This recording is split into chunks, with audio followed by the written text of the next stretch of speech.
Hey guys, in this video I'm going to share with you how we book 10 sales calls a week through cold emails. So a couple years back I used to struggle filling on my calendar all the time, trying to sell my marketing services to B2B companies until I found out about cold email. Now I run a cold email agency in which we help 25 plus clients book dozens of sales calls a month. And in this video I'm going to share with you the exact process I use to book 10 sales calls a week for our own offer. So if you think about it, the number one reason businesses fail is they're not getting enough customers, because even if your customers are continuously churning and going away, as long as you can acquire new ones, you got the time to improve your service and make them stay longer. So to succeed in cold email and in business in general, you need three elements to be aligned. That's your offer, that's the amount of people that see your offer, and that's the strategy on how you convert people that show interest into actual paying clients. So starting out with a compelling offer. So in cold email, it's really important to know where you're coming from. Obviously, you're getting into someone's inbox and they didn't really ask for it, so you're interrupting someone's day, so you better come in with a good offer to make sure they instantly think, hey, this is valuable, let me interact with this person and see if we can actually work together with him or her. So in a cold email, it's really important to have that, because otherwise they'll just hit the delete button, or even worse, mark you as spam. So you need to grab their attention within a couple seconds. So compelling offer can have many different things. You can do a free trial, you can do a special discount, you can offer them a trial or just like a free audit, but basically you need to have something that grabs their attention. So to keep in mind, it needs to be clear, concise, and instantly appealing. So if you're just starting out with your agency or your B2B business, make sure to actually spend a lot of time perfecting your offer, because if you're selling something nobody wants, nobody will buy it, no matter how good of a salesman you are. Also, if you have an existing business, it's really important to position your offer correctly for outbound, because just telling someone, hey, I run Google ads, for example, will not cut it. You need to actually have an offer. What's the outcome of the Google ads? How do you do it? What's your system, etc., to be included in your email? Because if you just reach out, hey, I do Google ads, nobody will respond. So how you actually make a good offer, it's a little bit out of the scope of this video, but just to give you some quick pointers, make sure to look up the Alex Hormozi value matrix. If you don't know the guy, make sure to look it up and read the book $100 Million Offers, because this is basically the basis you need to craft any offer in any niche that will have a lot of value for your prospect. So the value matrix has 4 different elements. It's the dream outcome. So what are you actually selling them as an outcome? For example, more customers. The perceived likelihood, which basically means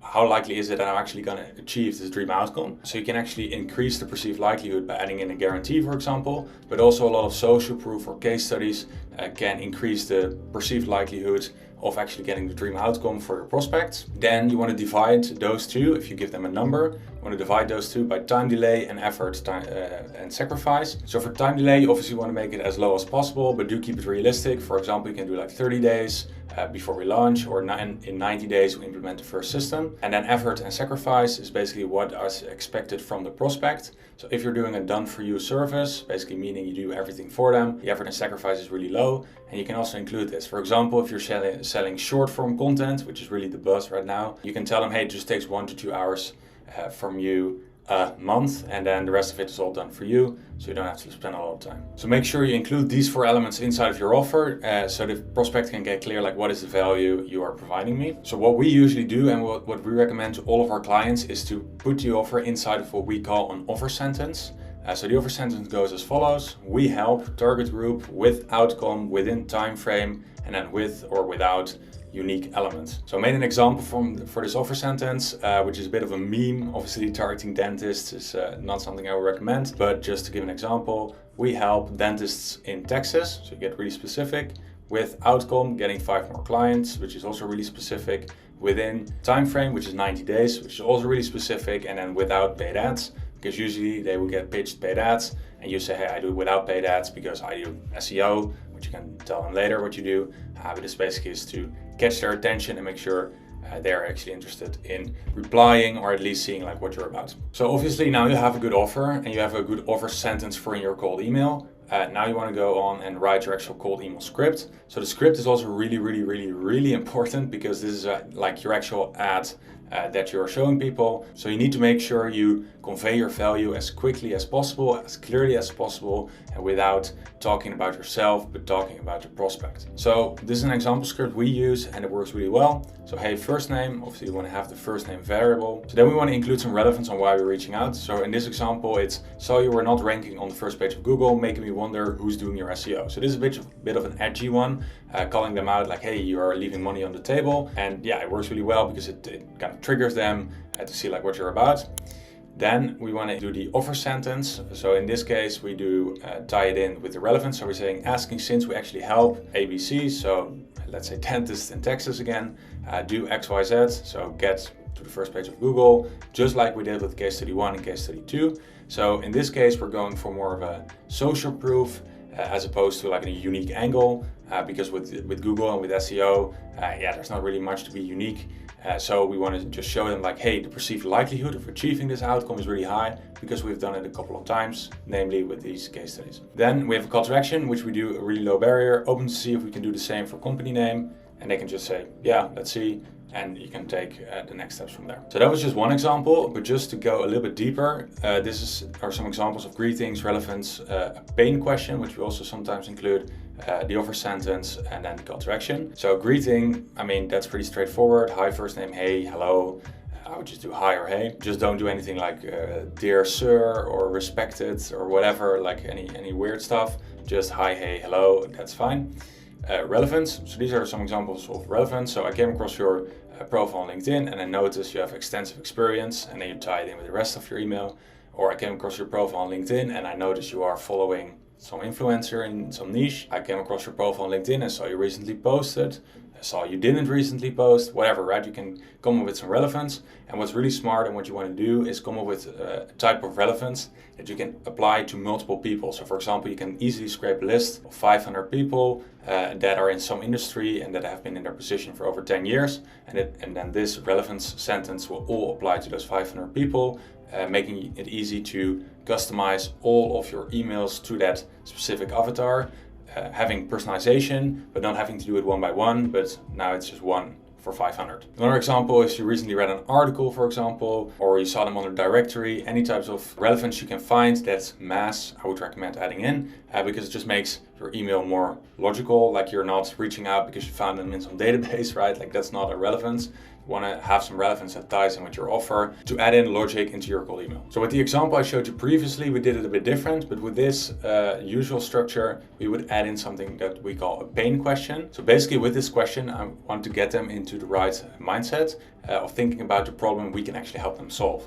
So we want to ask a question that actually triggers them, like, hey, how am I actually solving this problem? So what are the challenges you're currently facing with is a bit open. I would rather say like, hey, do you find that is affecting your KPI goal? So for example, do you find that not having good hiring software is affecting your employee retention? Whatever, right? Like, I don't know, just making something up.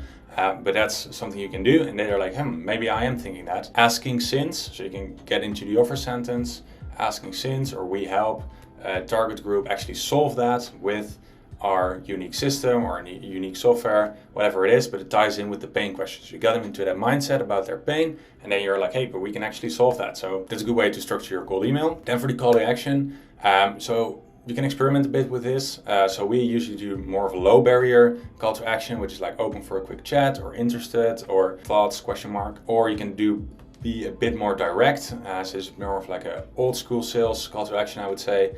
If this sounds interesting, are you open to a 15-minute chat for a potential fit?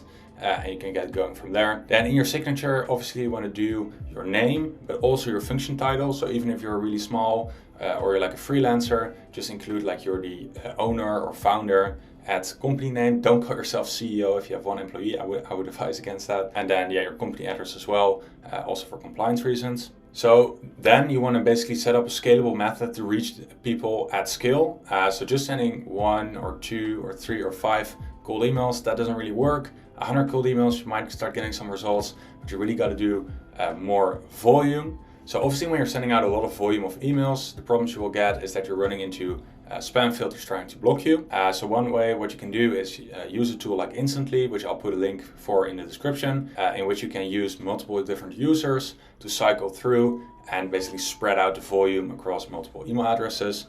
So this is one little infographic we made on how we do that. So we have different domains with different users, all forwarding into a master inbox. So yeah, you can really scale up your operation. I would advise though to only do this once you have a working script, a working offer. I see too many people go around nowadays and just try and ram a lot of volume while they haven't really gotten any case studies, they don't have any results, they don't have any proof that they can actually help a client, and that's just not really the right way to go about it. You want to make sure you can actually help someone, you want to make sure your offer is good, you want to make sure people actually want to buy it before you start showing it to tons and tons of people. So make sure to experiment small, maybe get like one setup with like 3 email addresses. You can send like 1,000 emails and then just evaluate and go from there, and only scale up once you found a winner. So next up, you'll start getting responses. So I took a screenshot of a couple of responses we got from Pipedrive. So yeah, I'm interested to see the video. I'm interested. You got my attention. Let me see the video. So we actually asked them to send a video, which is a strategy I'll discuss in another video. But yeah, basically you start getting positive responses. So now it only begins, because once someone's shown interest, obviously that's a very good sign, but they're nowhere near paying clients yet. And in the end, that's the goal. We don't want interested responses. We don't want meetings. We don't want to send out proposals. We want to close actual deals. So it's important to really pay attention on the next process, and arguably it's even more important than generating the leads in the first place, because even if you only get a couple leads a week, but you actually convert all of them into high-paying clients, you're still very profitable with this, as opposed to generating tons and tons of leads and then not closing any. And I actually talked to a guy earlier on LinkedIn who was telling me he had 100 meetings a month and he was only closing 4 or 5 clients. So it's really important to not be that guy, but actually be the guy that has like 20 positive responses a month, 10 meetings, and closes 5 deals. So make sure to pay attention to this part of the video. So to handle replies, I got a couple tips for you. So we recommend creating standard email replies, because you will see like most of the questions you'll get asked are very, very similar. So this way you can have your SDRs, which basically are your sales development representatives, or anyone basically managing the inbox, which in the beginning, most likely it will be you, but still it's nice to standardize things so you can copy paste and make sure you actually think through the responses, and then in the actual day-to-day, you can just quickly cycle through them. So also make sure to respond quick. Respond within 24 hours maximum to any inquiry you get. So 24 hours is still a bit slow. If you can do 3 minutes, that's a lot better. So make sure to do it as quickly as possible. If you're doing it yourself though, I would recommend to not get distracted by emails that are coming in all day. So maybe just block a couple times every day on your calendar, starting off the day, middle of the day, end of the day, as you have 3 blocks of doing reply handling, so you can keep organized without getting distracted and still respond very fast. And I would also recommend having deal stages to follow up with people prior to them booking a call, because what we see a lot is people reply, they are interested, but they're just not ready to book a call yet, and there's 1,000 reasons, and only one of them is that they're not interested at all. So make sure to keep following up. To keep following up, we have a deal stage and we have some automations, which also I'll make a video about in the future on how we handle our Pipedrive CRM. But yeah, basically really important to keep track of those people that have shown interest, because they are like warm leads. So yeah, they need proper follow-up to make sure you can actually talk to them, and once you talk to them, you know more about their situation and if you can actually help them, and then move forward to closing a deal with them. So the final tip for you I have is book the leads in via Calendly to improve your show-up rates. So one thing we do in our own team is we use Calendly to book in with our sales reps.